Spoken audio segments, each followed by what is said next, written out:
Romeo, oh Romeo, where What's for all our... this Jimmy Jammer Jalopy Jonesin? Wait, let me finish. Thou Romeo. Okay, I think that's it. Never did care much for that Shakespeare. He's all about the copulation and currency. Anyway, what are you doing fiddling around with all that gunk? Say what you will about Shakespeare and all the people who wrote those plays for him, but they had artistic merit. And I too, John, have artistic merit. Or at least I should have. Ah, that's what I've been trying to tell you for a cowtail's age. But you see, the trouble is, Jonathan, that although this campus is very dear to me, I do not feel there's a place where I can properly express the more nuanced nature of my id. What did you say? My id, I say. It is my hypothesis that much of the creative process relies on the setting in which it takes place. Why, look at Hemingway, or the great Kirk Cameron, who both did their greatest work in cafes. So what, do you need a cup of hot bean juice? I got a whole that's worth in my cellar. Coffee alone will not assuage my thirst. Atmosphere is what I seek. Well, how about that there Starbucks over yonder? No, that place is all windows. What's the matter? You feeling a fumbling in your femur again? I'm retreating into the caverns of mind memory. It seems that there once stood a place, which you seek, on this very campus, in the days of yore. My what? Young folk would travel from residence hall all across the campus, sharing food, drink, and song. How was the window situation? Nary a window in sight! Gasp! What did they call this place? Legend has it, 'twas christened the Food Co-op. Angelic choirs, sing! Well, let's go!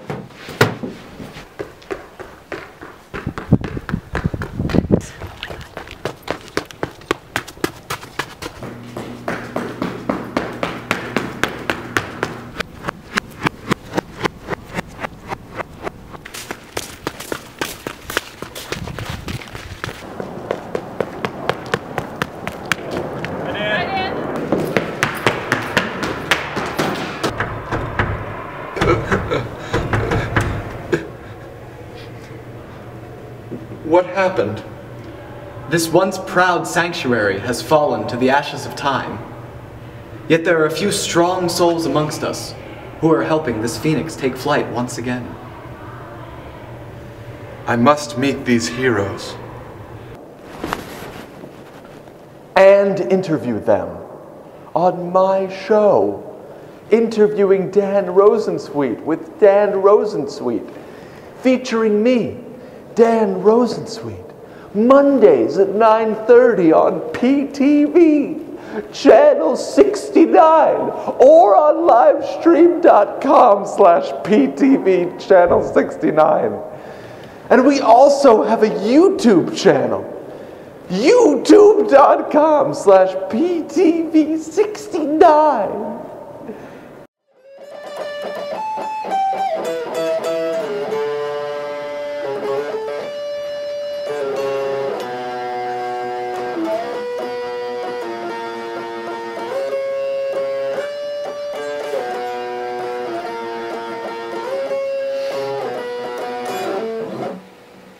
All right.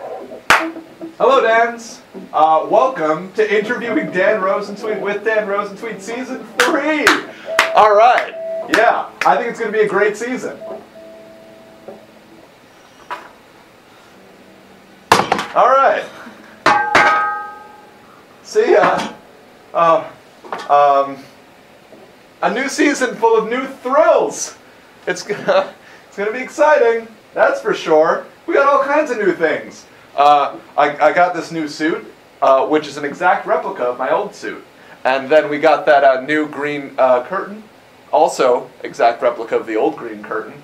And we got this new Mike the Music Guy, which is not exactly how I ordered the replica, but still probably good. And I'm very excited to work with this new music person. This is Eowyn, and a really great, I think, friend now we have here, right?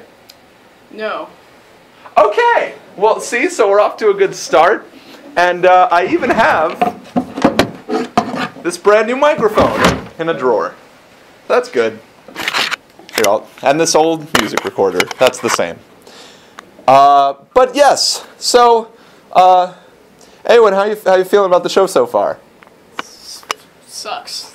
All right. Well, geez. Maybe what I need is a little encouragement from the manager. Hey, John. Boy, I wanted to tell you just how excited I am for this season. Why I think it's going to be a sonic and visual delight. I think it's going to be a treat. I think you're going to give the folks exactly what they want. I think we're all going to have a marvelous time. Well, that sounds great. I think it's going to be wonderful.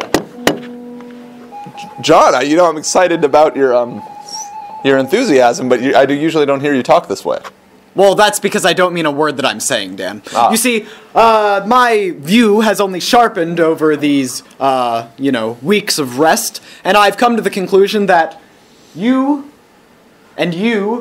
are all a rattan crew of long hairs, and I believe that the indentured servitude that I am offering you here is naught but karma for the, less than savory actions that I committed during the Bolshevik Revolution.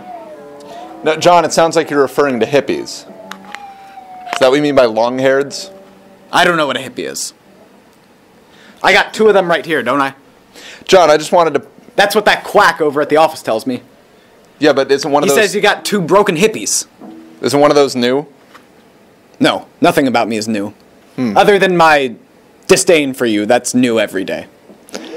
John, I do feel I should inform you that you are, in fact, wearing a velvet paisley shirt. What's all that gunk coming out of there right now? What's that?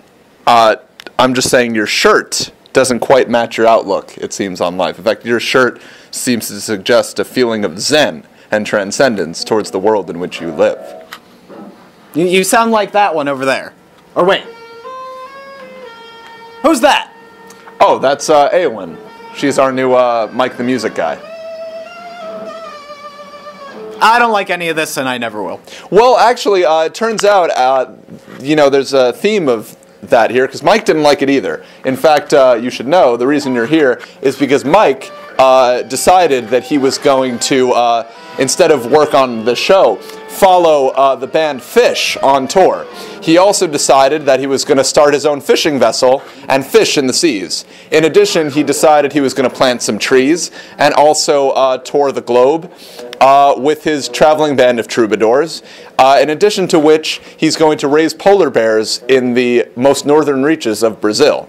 Any of those options for what Mike is doing are acceptable by me for you to believe. You can believe all of them together as one full tale, or you could just take one of those things and make it work for you. And if none of them work for you, then that's okay, because I have no control over the way you think, except for you to think that this season of Interviewing Dan Rosensweet is going to be more Dan-packed, Dan-tastic, and Dan Rosensweet maybe than ever before, unless it's the same or less, in which case it wouldn't be that. Isn't that right? I think, you know what I'm missing? I think I know what it is. It's that I need a more positive and positive place for me to feel positive. Because right now I'm sensing some general negativity, but that's okay. Because there is a place that I've heard about when I was weeping alone on this campus of ours. I was weeping in an undisclosed location, and an undisclosed person said, "Why are you weeping?" And I said, because I'm sad, and they left because they weren't interested. But then someone else came and asked the same question, and then they told me about a magical place called the Food Co-op, which at the moment is sort of in development, but apparently is pretty great and should be coming back soon. I'm looking forward to that because every waking moment I live in this house of sadness that's been built for me by these surly people is really starting to weigh on me a great deal. And every night where I go to bed, I worry that in the middle of the night I'll just have sad dreams. And who wants that? But you know, one thing that always makes me feel better is a good joke. So I think I might tell some jokes based around the theme of the food co-op, because this show, of course, has themes, and this week it's that. So here's a joke for you. Okay, check this out. So, do you ever go to a coffee shop and you order a coffee that's a certain size, but then they give you one slightly larger and charge you the same? That's good. Yeah. All right, we're getting along. Or how about when you're on a bus and someone brushes against your elbow, and then you're like, oh, that's okay, don't worry about it, and then they give you a look as if they hate you and want the worst for you in your life, right? It's a great joke. Okay. Hey, how many books can you stack until the whole stack falls over and makes a mess? I don't know. I actually didn't think of anything to conclude with when I started saying that, and I'm still undecided. I guess it depends on the size of the book. Probably also if they're slippery, it could be hardcover or soft cover. Depends on if you've greased the books with butter or grease. Could determine whether or not the stack will stay up. If the books are greased, actually, could just be one or two. One could just slide away, and you'll never see it again. That was my favorite book, and I never got it back. Anyway, I guess I'm gonna go wash my face. But in the meantime, the screen's gonna go black for a second because we're gonna cut to the next thing that's gonna happen, and then it'll come back, and I'll look probably like I hadn't just washed my face through the magic of filmed media. So thanks for listening, I guess. And Eowyn, why don't you play us out?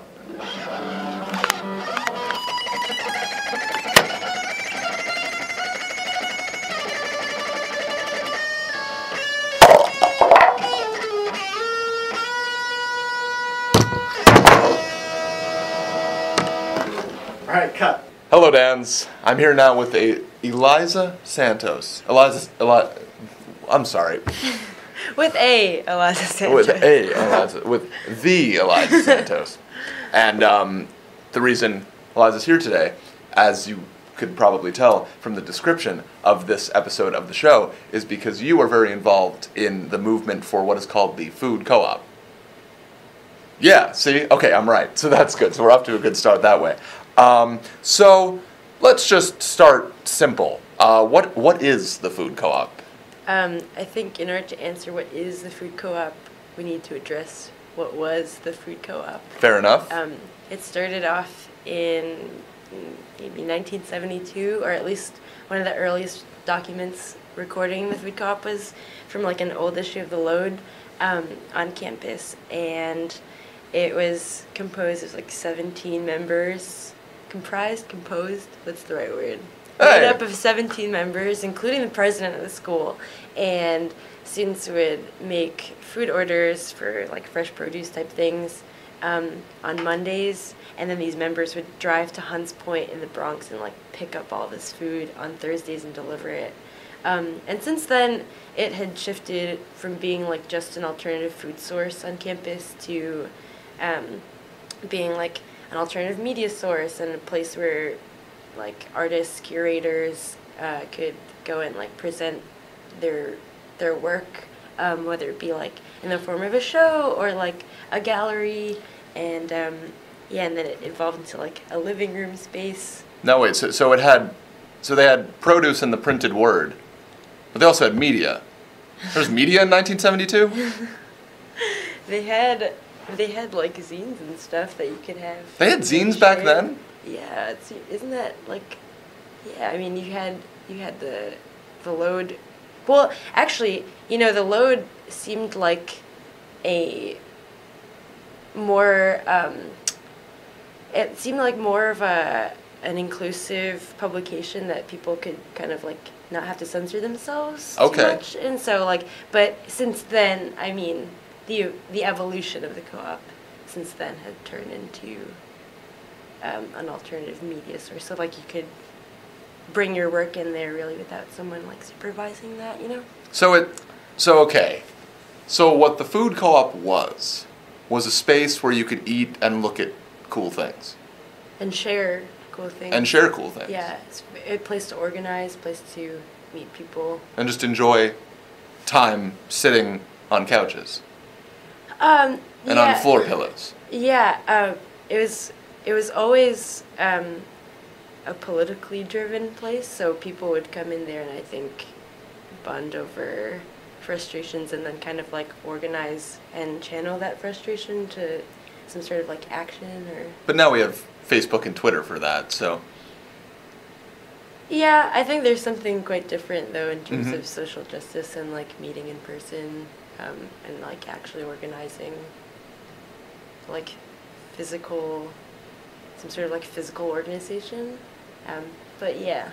Okay. All right, so I'm starting to get the picture now. So it's a place where people can sort of have, we'll say, an interface. Without there having to be a screen and a keyboard there for them to do that. So it's a place of real connection over real things. And okay, so you're very much behind this movement. You care very much about this space. How did that happen? How did you put yourself in the position where you were sort of would it be okay for me to say like leading the charge, or is that not quite how you'd want me to? Yeah, well, my introduction to the co-op was during my freshman year, and someone was like, yeah, I work at this place, I volunteer there on Thursday nights, you should come by sometime. And I entered this school without any friends, didn't really make friends too quickly, and I thought like, yeah, this space seems really small and intimate and not as maybe overwhelming as this dude might seem. And so I walked in there and it just seemed like this ideal like tree house club space, you know, where just like all the lighting was soft and like someone was playing Cat Stevens record, I don't know. It seemed really like charming and I had never felt that anywhere else on campus, so I started to invest more of myself and time in there, became a volunteer right away, and then interned for no credit because they needed that in order to run. And like since then, I was like excited to enter sophomore year like with this place already in my hands, and it was taken away. So I had spent the next 2 years just like wanting this place back. And, you know, everyone who had already had their fill of the co-op and graduated, they were gone. And, like, I'm one of the last remaining direct connections to that old space before it shut down. So I thought, like, I have a shot at, like, getting it back, if not for me, for everyone else who hadn't had the opportunity to experience it. So, yeah, I've been kind of, like, orchestrating it, or, like, yeah, being like the this, I don't like the word supervisor. Maybe guardian angel is better. You know. I like that. Yeah. Oh, but that's a heck of a title. I like that a lot. Well, and I have to say, you had me at Treehouse. Now that sounds pretty fantastic. But so why was it taken away? There's a lot of construction on campus. Okay. Humanities building was shut down for construction, so school was looking for more academic space, I think, and they took Campus Center South and turned that into a classroom. Right. But that used to be a swing space for theater rehearsals or like administrative meetings, soca parties, and they in turn had to look for more space to take all of that because that was, you know, put that in a place to host those kinds of events. And they were, like, administration, I suppose, were just, like, snooping around on campus, or not snooping, just walking around on campus and trying to find out where they could find an alternative swing space, and they found the food co-op, which was in a bit of a mess when we had left it spring of 2012, and they were like, yeah, no one's really taking care of this, facilities haven't been maintaining it, so we're going to take it. And it was a bit of, like, tug of war kind of thing of like, oh, but maybe we can like have it for like a couple of days in the week, or like we can clean up because of the mess. And it turned out the mess wasn't really like the main problem. And well, so they just sort of said, well, we need space, so we're taking this space. Yeah. And then, what are they? What's there now? Well, when they said that they would take it, they said they wouldn't paint over the murals to appease us, and then they painted them all white. Then they started putting dorm room furniture in there for storage. And there had been a couple of events, some one-off events in there since its closing, but it seemed like it turned into a void, like they had erased us or something. Until recently, where I had met with Ernie Palmieri and members of the PSGA, and we were like now part of the formal space agreement, and we're like trying to redevelop back into that space, so we have to move like furniture in and get new furniture. Yeah. So now we're nesting, sort of. Yeah, this is the nesting period. Is this like a true nesting period too? Yeah, it's kind of in a. With sticks and spit and all that.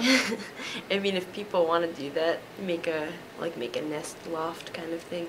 But yeah, this is like the physical nesting, and also the structural nesting. I think to get volunteers, involved and people who want to like do coordination involved. Well, that sounds great.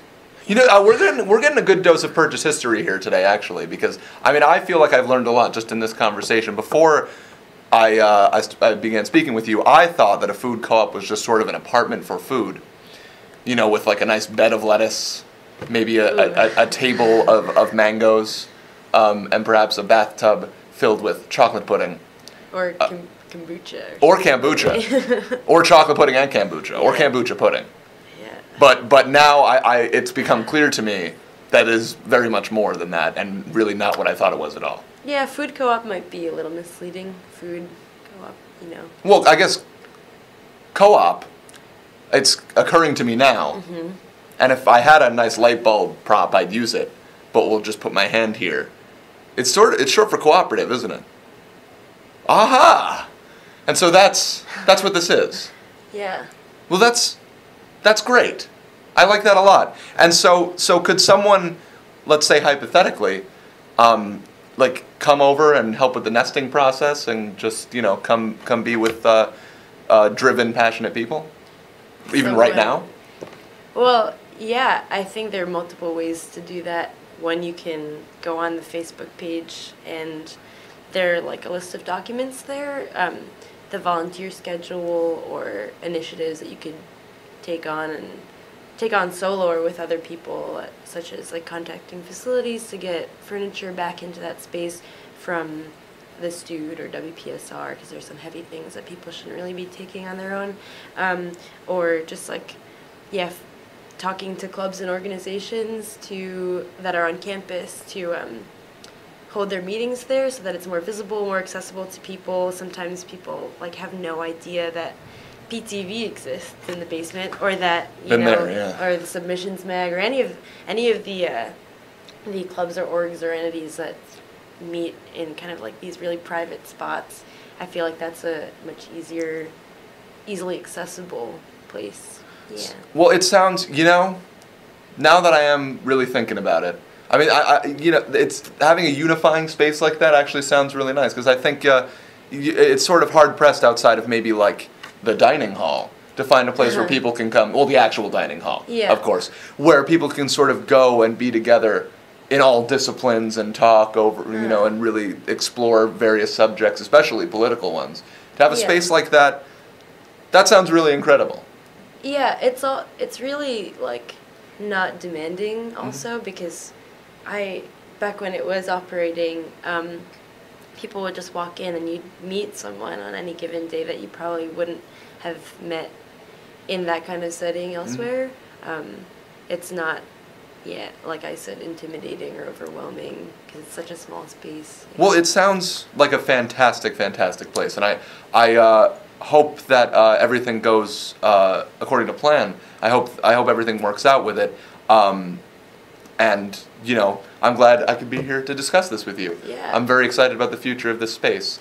And but for now, we're going to go to a sketch. And I think I've learned a heck of a lot, and I appreciate it. And then we'll be back with a question from Eliza. So stay with us. Alright, cut. You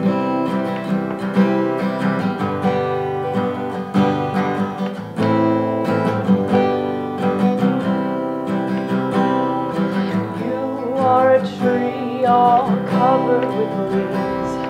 You're a tree and also the leaves. Shh. You're the leaves that fall from the tree to the grass, and I am a broken heart.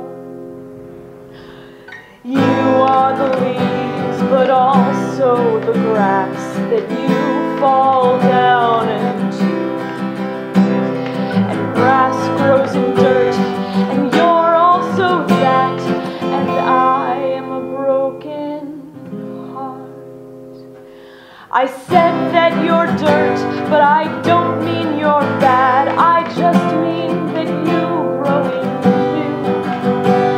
And dirt has stuff in it, and you're all that stuff, and I am a broken heart. Some dirt is dead stuff that lived and then died, and something else happened. And dirt has stuff in it, and you're also that stuff, and I am a broken heart.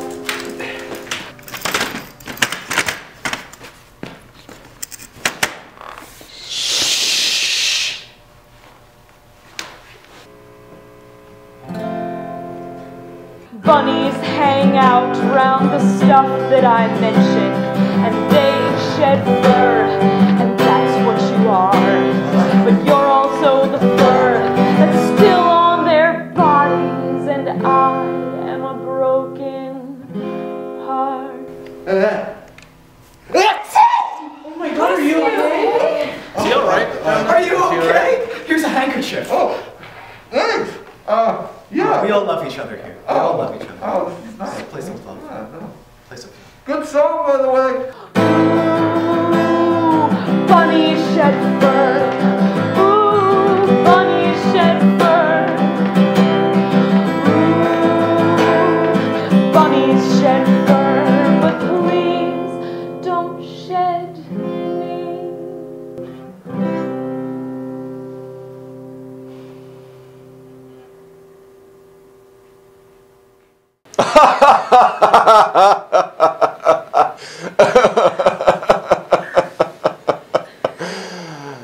Oh, what a sketch. Wasn't that? Yeah. Yeah, I'll tell you. Well, now that you've taken all that in, I don't mean to jump right back into things too quickly. I know you're still reeling from that experience. However, this show would not be interviewing Dan Rosensweet with Dan Rosensweet if we did not interview Dan Rosensweet with Dan Rosensweet. Wouldn't you agree, Eliza? Uh-huh. So let's toss out the script now. And yeah, toss our feet up on the table. Do you have a question for me today? Yeah. All right. So, remind me what year you are again? I am a... Bleep.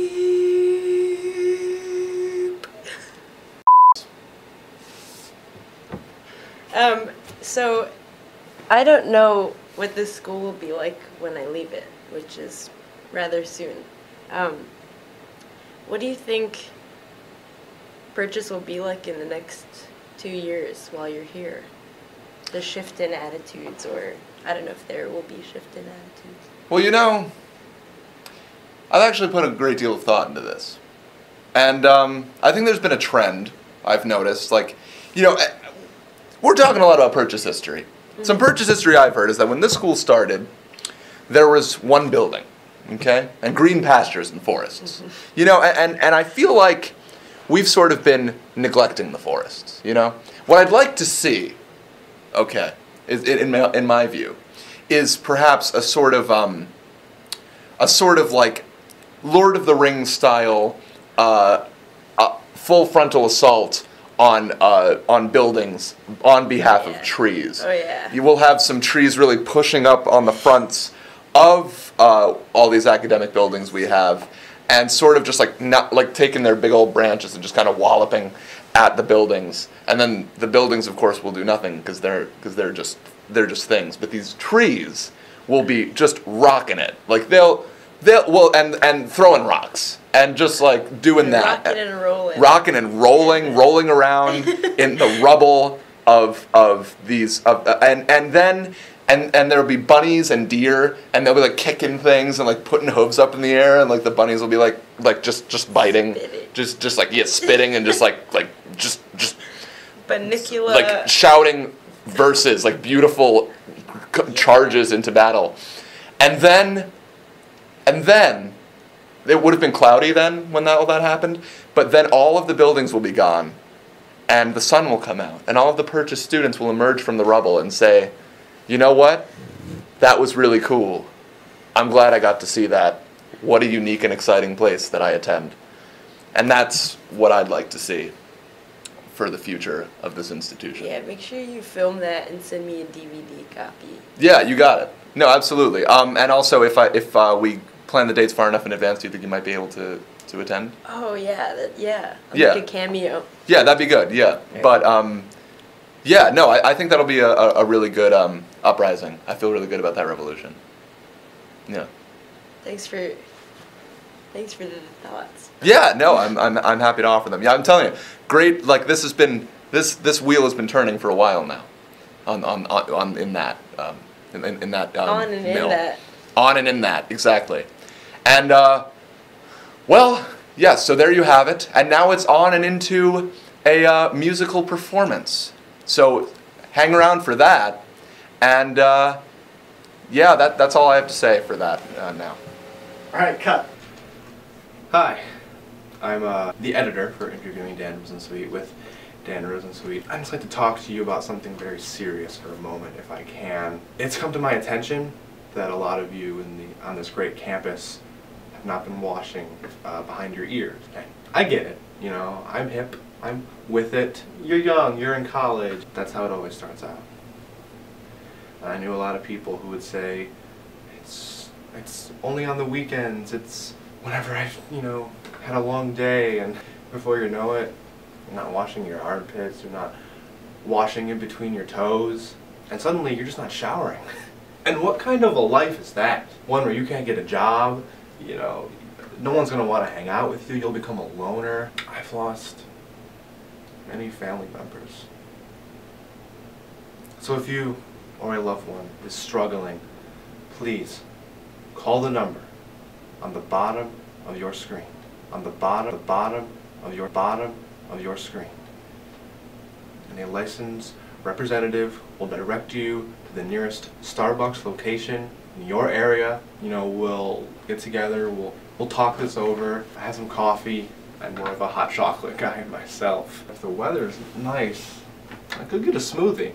Am I doing this before again? I don't. Hello? John! They left me in here alone. But yeah.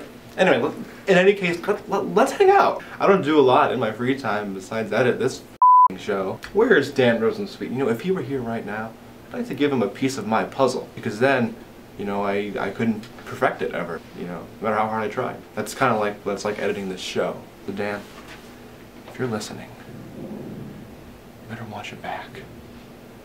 Because who knows what I'm capable of.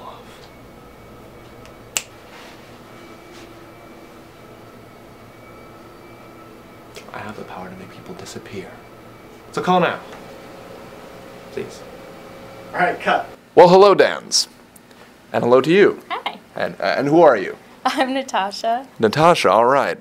Well, Natasha, allow me just for a second to expose a secret of show business to my viewers here, and to you, maybe. Now, there's a common misconception that the guests on these shows appear in the station through the means of transportation, perhaps through portals or through beaming, and then they do the things that they do, and then they leave. But that's not always the case. Now, in the case of Natasha, well, she came here, and we were actually having a long conversation, and I want to continue that here. So rather than ask well, it is going to be a question, but rather than ask a new question, let's continue with what we were talking about. We were discussing your purchase music history, which is actually the roots run pretty deep. They do seem to run a little deep. Yeah, and why is that? I grew up in Harrison, in downtown Harrison, and when I was probably 14, I started going to a lot of DIY shows in Westchester. And yeah, I went to a lot of shows at the Stewed and the Food Co-op, and that kind of sparked my interest in making music, although it took me many years after to really pursue it. But yeah, I very much feel like if it weren't for this place, I maybe never would have started making music. Now, isn't that special? And yeah, I guess, now DIY, what's that? Do it yourself! All right. Yes, and so, well, you do seem to be doing it yourself now. Now, have you been playing music all these years, or what was the... I was always kind of trying to. I always sang, and I would try to write songs, but it kind of took me a while to pick up an instrument, and I was doing visual art, and I Because it was heavy, or it just took... I think I just didn't have the attention span when I was younger, Fair enough. honestly. And yeah, it wasn't until I was, well, yeah, I'm actually here for my second degree. It wasn't until I was halfway done with my first degree that I really started getting into it. Well, and now we have all this.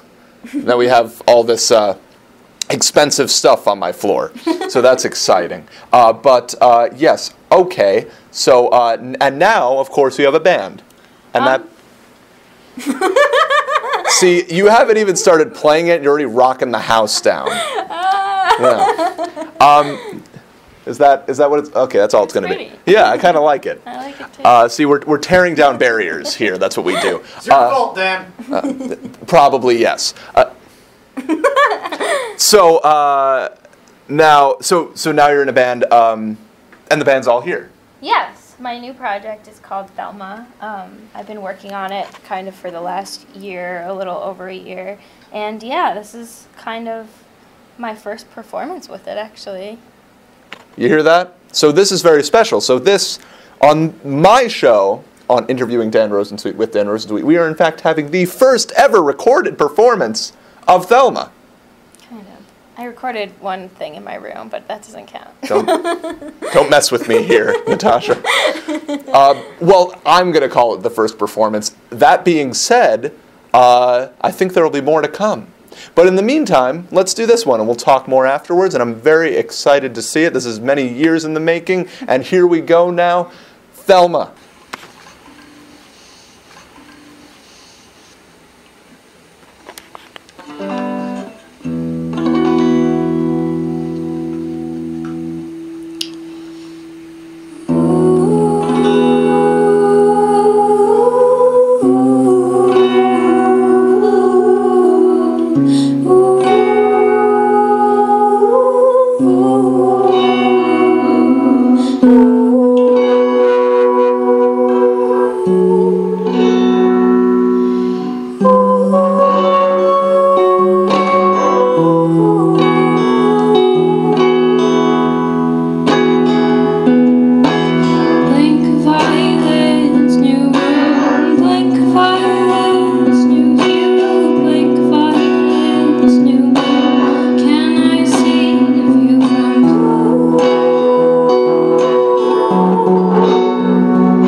place has been officially rocked.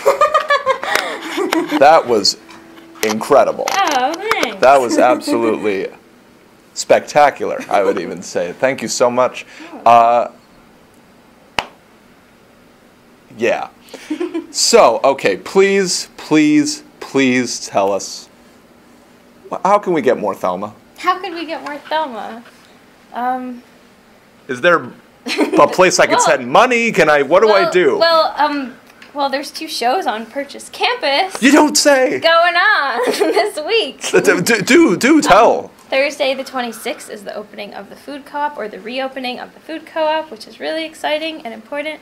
And then on Saturday, there's going to be a bedroom installation in the Stewed in Whitson's, and I'll be playing a short set at that show as well.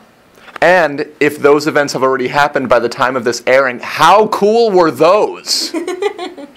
Yeah, so, I'm... advertisement is in order. I will be sure. So, okay, so Thelma will be at the food co-op on the 26th, and at the sleepover and slumber party on the time after that. Thelma will be there. And what about online, SoundCloud, Bandcamp? Yeah. Well, I'm just starting to record an album now, but for now you can like my Facebook page, Thelma. It's just Thelma. Just Thelma? It's Thelma. I don't know the exact But not URL. just Thelma, it's Thelma. It's Thelma. Maybe it should be just Thelma. It's up to you, you're the artist. No, it's Thelma. Cool. All right, well, Thelma then. Thelma here, Thelma there, Thelma everywhere. That was great. Thank you. Yeah, thank you again. And of course, your full name is? Natasha Jacobs. And perhaps we'll have more than one name in this band in the future. Stay tuned for that. And of course, stay tuned next week when you watch the show again. Don't stay tuned anymore because now the show will be over, of course. But stay tuned next time and tune into Thelma. And you're great. And enjoy yourselves. And I'll see you next time. So, and we'll wave bye together because that's good cinematically. Bye. Bye.